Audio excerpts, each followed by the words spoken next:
he don't cast. Last, now everybody go to breakfast. Shayo. Shayo.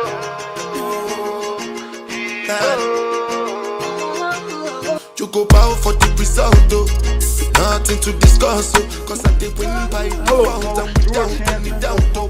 I'm a me happy adult. I'm here with the lady, the legend herself, Renee Aiken. Matchmaker, promoter, you name it, she does it all. How you doing, Renee? Hey, George. Great seeing you at Dylan Price's Birthday dinner. Yes.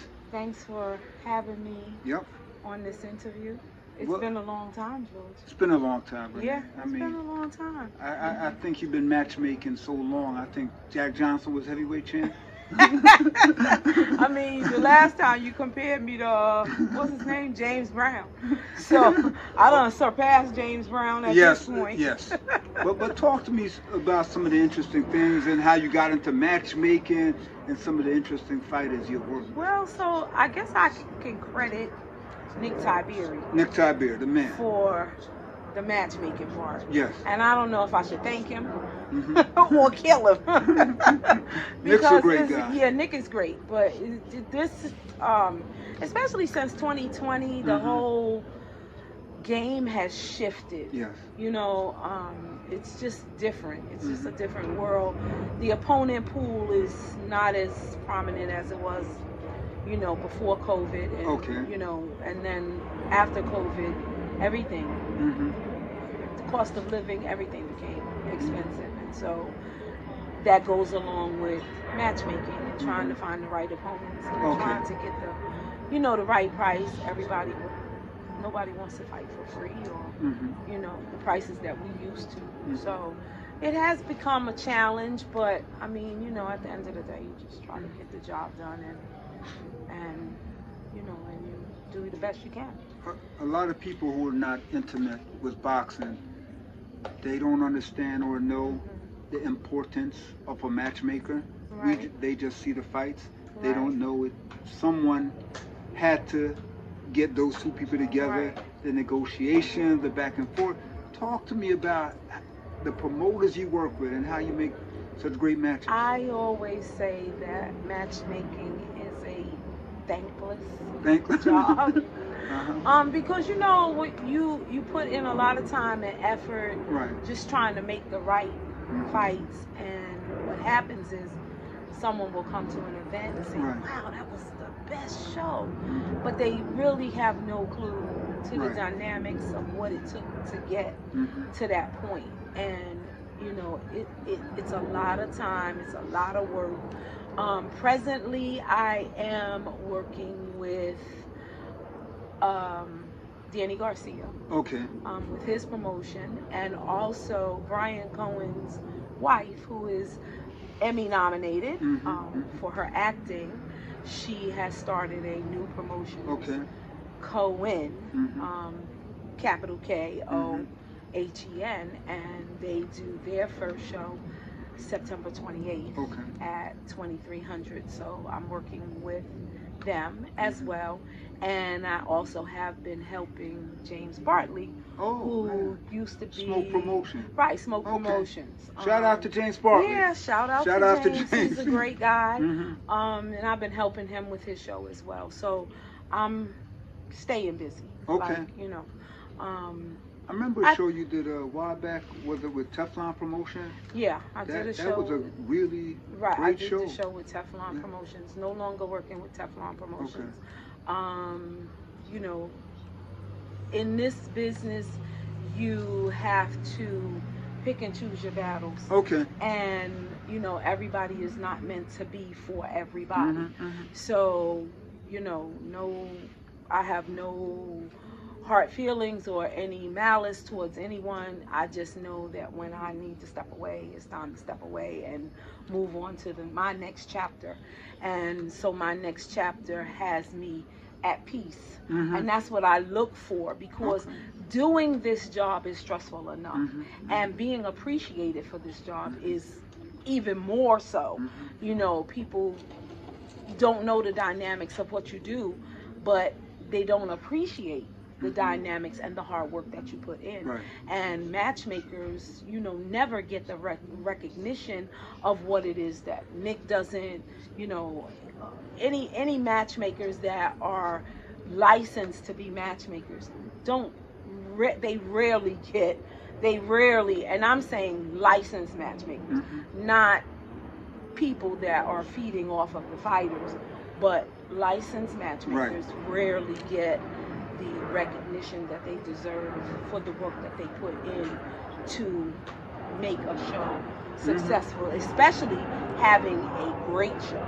It's true. one thing to do a show, but to have great fights the dynamics of that is very hard. And I know for me, when I was a writer and I met you, I think it might have been 14, 15 years ago, and I found out you were a matchmaker, so it's like, Renee, I need to write an article. Right. And I still have that on Fight Kids, Madam Matchmaker. Madam Matchmaker. And it was just intriguing just to hear your story and your life and all that.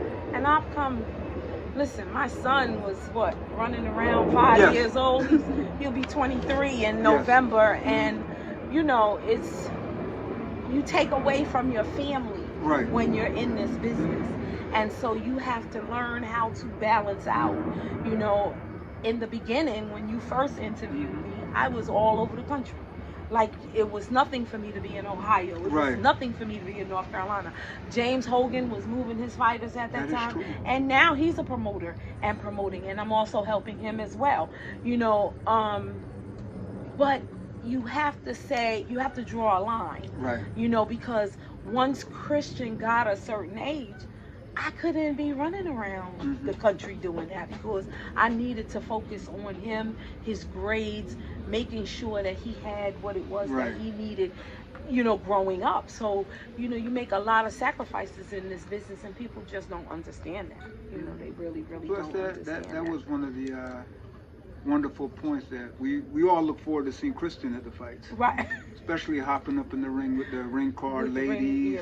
He knew all the fighters. Everybody loved Kristen. And the funny part is that I really think he could do this business right now. He's not going to get in the ring, but he definitely, not to fight, but he definitely knows the business because he listens. And you know, sometimes he be like, why do you do this, Mom? Like, what is wrong with you? Why do you do this? But I mean, you know, you have a love for it, and I always like to see the finished product. I always like to see, did I make a good match there? Was that the perfect match? Was it, you know, did I call that one right? You know, like, so, and most times it is. You know, you'll have the one or two fights that we know what the outcome was going to be. But for the most part, I think my career, and I think I'm hitting probably about 110 shows right now, you know, on BoxRec. Actually, it was funny because I actually looked at Nick's record and looked at my record, and I think I passed Nick. And he's the one who taught me everything I know. So that was, you know, to me, that was like, wow, you know, my mentor, you know, we talk almost every day. Well, it's time to get you on the ballot for the Pennsylvania Boxing Hall of Fame. You know, eventually that'll happen, I guess. You know, it need to happen now, instead of 20 years later, get you in the swing of things. So, you know, I've done a lot in New Jersey. Yes. And I'm beginning to do a lot more in Pennsylvania. You haven't been nominated for the New Jersey Boxing Hall of Fame? Atlantic City Boxing Hall of Fame? Yeah, and it's funny because I've done so much in Jersey, but, you know, I always say, and I understand the business that I'm in. I understand that this is a male-dominated sport. And, you know, they say always give a person their flowers while they're here. I give myself the flowers.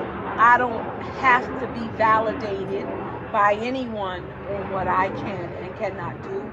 And I know what my worth is, and I know what my capabilities are. So whether they do or whether they don't, you know, if they do, that's great. If they don't, it's not a situation that, you know, I'm going to feel any kind of way, because I know what I'm worth. Well, put it this way, and always say this, it's not so much for the individuals, because they say, well, it doesn't matter. It's for the families. Right. And You know, and they need the rewards because they put up with yes, all of the it's for the stuff family. that we have to put them through. And I'm sure one day your son would like to say, "My mom's in Pennsylvania Hall of Fame." Right.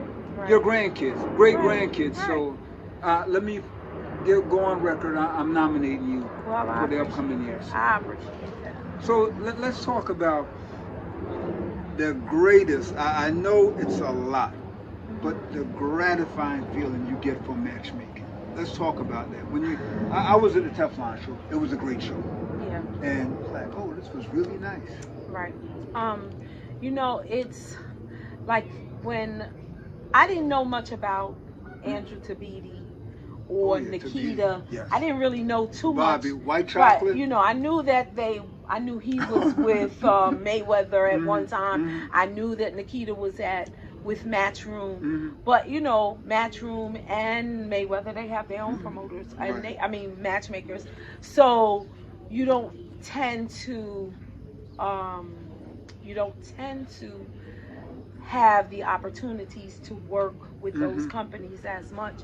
But you know, my satisfaction always is the fighters leaving the way they came. Right. That to me is more important than anything. But when you look at the matches on the Leopold show, I felt the matches were great. Yeah. You know, and just to know that I had had a hand in that to make a great show. You know, that is rewarding, and I get a lot of gratification from that. You know, I don't ever want to bring bad fights to any state. You know, it doesn't make me look good, it doesn't make the promoter look good, and it really doesn't make the commission look good. You know, you want to always bring good fights to a show because that's how you get your fan base. That's how the promoters get their fan base, and that's how people want to come back. Oh man, that was a great show. Let me go back to the next one. When is the next one? You know, so that to me is satisfaction. And anytime you can get some white chocolate and yeah. a hammer and Hank Lundy. Yeah, and I Jesse Hart. Right. Tabiti, oh my God, that was the boxing fans' dream. Yeah. So, like I said, that was definitely a great show. I just did something with Hank coming up in November, I believe. Okay. So, you know, listen out for that. Yeah, the Hammer told us. We just saw him in the Celebrity Boxing Thursday. Press conference. He said he has a fight coming up. Yeah, I was the one who made that match. That with thanks to Russell Belts, who I love. Russell is Uncle Russell. Great, yeah, Uncle Russell. He's always there. He's been probably the most supportive person. I would say old school boxing. Old school, yes. Right. That has supported everything that I've done. So I have to give a shout out to Russell because he's definitely always there for me. I can pick up the phone at any time and Russell will always be there. And Uncle Russell been around. I'm not making this up, but I saw a picture of Jack Johnson training camp, and I swear that this was 1910, before the Jay Jeffries fight on July 4th, and I saw Johnson in training camp, a picture of Jack Johnson. And I could swear there was Russell Peltz in the picture. Right next to him. Yeah, Russell is everywhere. He's everywhere. He's everywhere. But he's been, you know, sort of like a mentor to me, and very supportive. I can always call him and ask advice, and he's always been there to give it. So, you know, I should shout out to Russell for that. You know what was great seeing your last the Teflon show? You had Super Judah there. Oh yeah. It was just great seeing your nephew Zab Judah there, and I'm like, my God, Zab hasn't aged. What is he eating or drinking? I think it's in the genes. I think it's definitely in the genes. It's definitely in the genes. He's still in shape. I'm looking at Zab, and he was commentating. He's playing golf every day, and he's, you know, no stress. It's that no stress. Yes. You know, no stress, no. I mean, you know, he's an entrepreneur now, you know, so there's no stress, there's no nothing. So, but he really looks good. I mean, he looks like he's in fighting shape. And he just got inducted into Nevada Okay. Hall of Fame. Congratulations to Super that's Judah. a super accomplishment, especially over there after the whole controversy. Yes, yes. You know, to see them honor and acknowledge him, that's amazing to me. Well, It's you know, definitely he was one of the world champs. I had a honor of covering his fights. right, Zab right, Judah, right, you right, know. right. A really Yeah. great person. Yeah, he's great. He's Great great. guy. Yeah. Well, great. before we wrap up, Okay. 100 years from now, what are we going to read about Renee Aiken? I don't know. I think The matchmaker, the promoter. What do you want?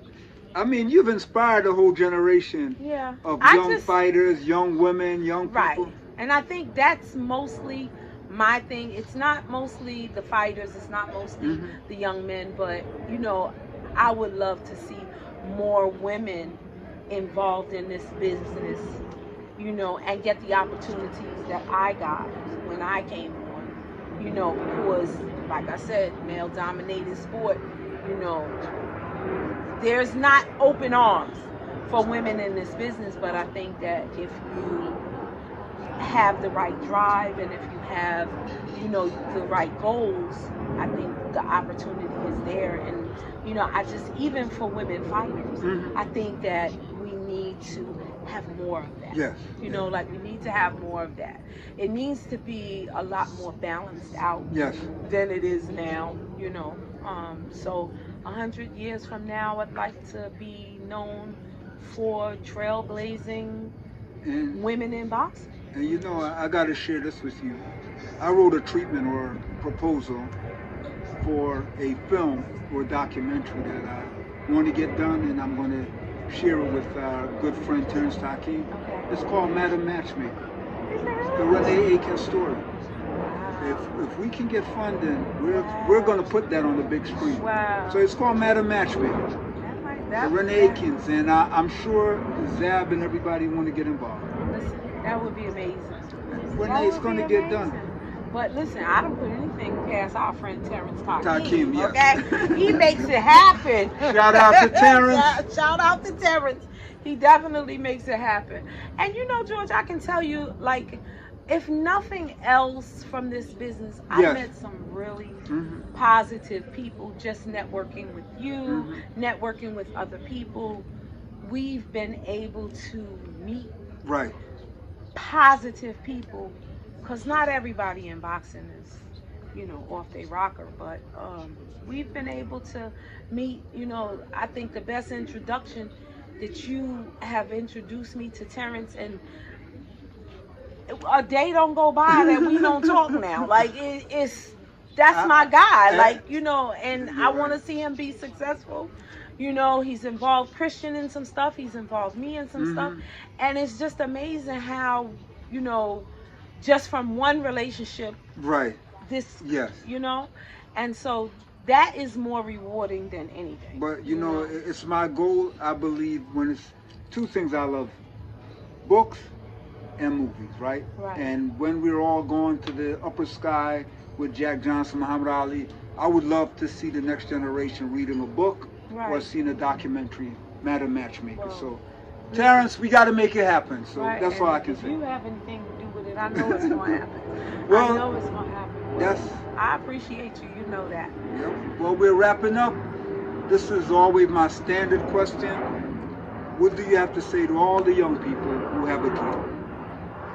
Just keep dreaming. Keep dreaming. Listen, they say $1 and a dream. Yes. Listen, if you dream, you can make it happen. You know, I always tell the youth, there is nothing in this world that you can't reach for. Yes. You have to always believe in what you believe in, Yes. and fight for what you feel is right, and it'll happen. Thank It'll you. definitely happen. There you have it, folks. Renee Aiken, she's on her way to the Pennsylvania Boxing Hall of Fame. She's going to be on the big screen. Madam Matchmaker, that's a film that's going to be coming to you sometime in 2025. You can bank on that. Thank you very much. Just go as a trade blow. Sending love to my friends and foes. And I suppose